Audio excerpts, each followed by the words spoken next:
Karine, about tonight, but beyond tonight, the president is looking for this speech tonight to kind of quell some of the reactions and the upset, this political upset that's happening. But there's more to it than that. What's next beyond the speech?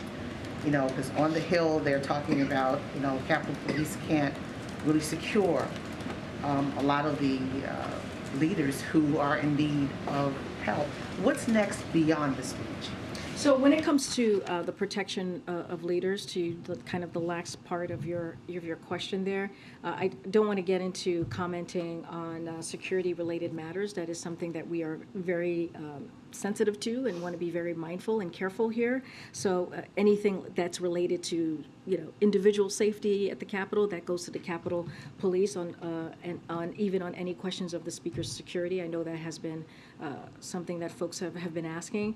But again, for a variety of reasons, we're just not going to comment on security-related matters or discuss issues related to the Speaker's security or any member's security.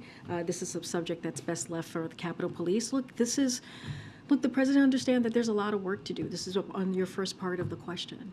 This is why you've heard him talk about protecting our democracy, strengthening our democracy, and you know, and the work that we need to continue to do several times.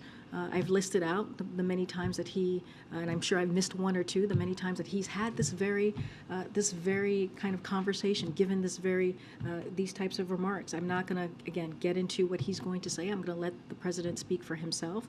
But again, this is an inflection point. This is an inflection point in our country's history, and there is a choice that Americans are going to have to make.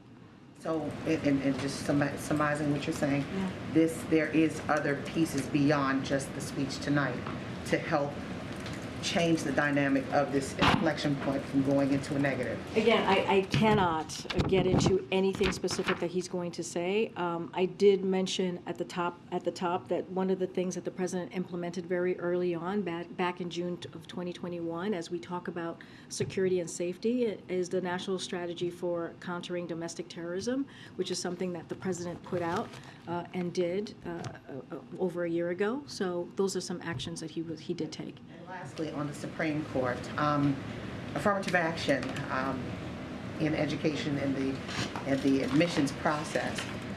But if there's a rollback, there are tentacles that could go into so many other spaces. How is the White House prepared in case there is? Because we've seen rollbacks already. Yeah.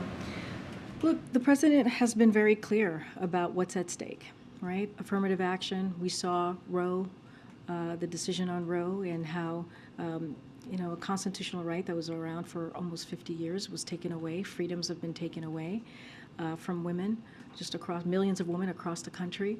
He's been very clear. Voting rights is at stake. Marriage equality is at stake. The president has listed that out and has been very clear. And this kind of goes to what we're talking about today. And what we have been talking about for the past several weeks, several months, which is so much is at stake. So much is at stake for the American people. When you think about our freedoms, when you think about our rights, this is what the president has been trying to say and has been saying, that's why there's a choice to be made. This is why, you know, the work that he's been doing and congressional Democrats have been so important, because we are fighting for the freedom of Americans. We are fighting for the rights of Americans.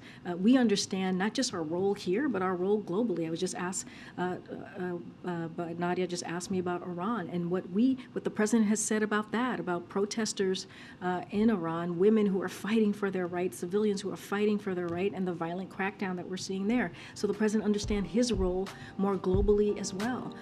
So we're going to keep talking about this. We're going to make sure that we're doing everything that we can with congressional Democrats to make sure that we're protecting the rights of Americans. But again, there is a choice to be made.